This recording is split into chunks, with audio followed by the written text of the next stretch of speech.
सिपाहियों, जी सरदार। जरा मोहतात रहना। जैसे आपका हुक्म।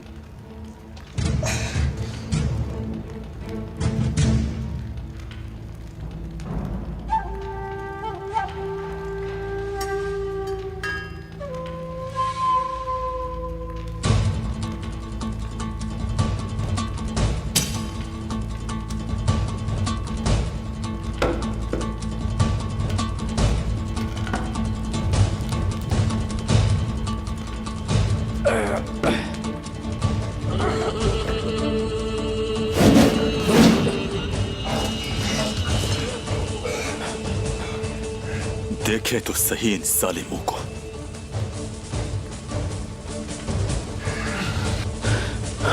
नहीं छोड़ूंगा।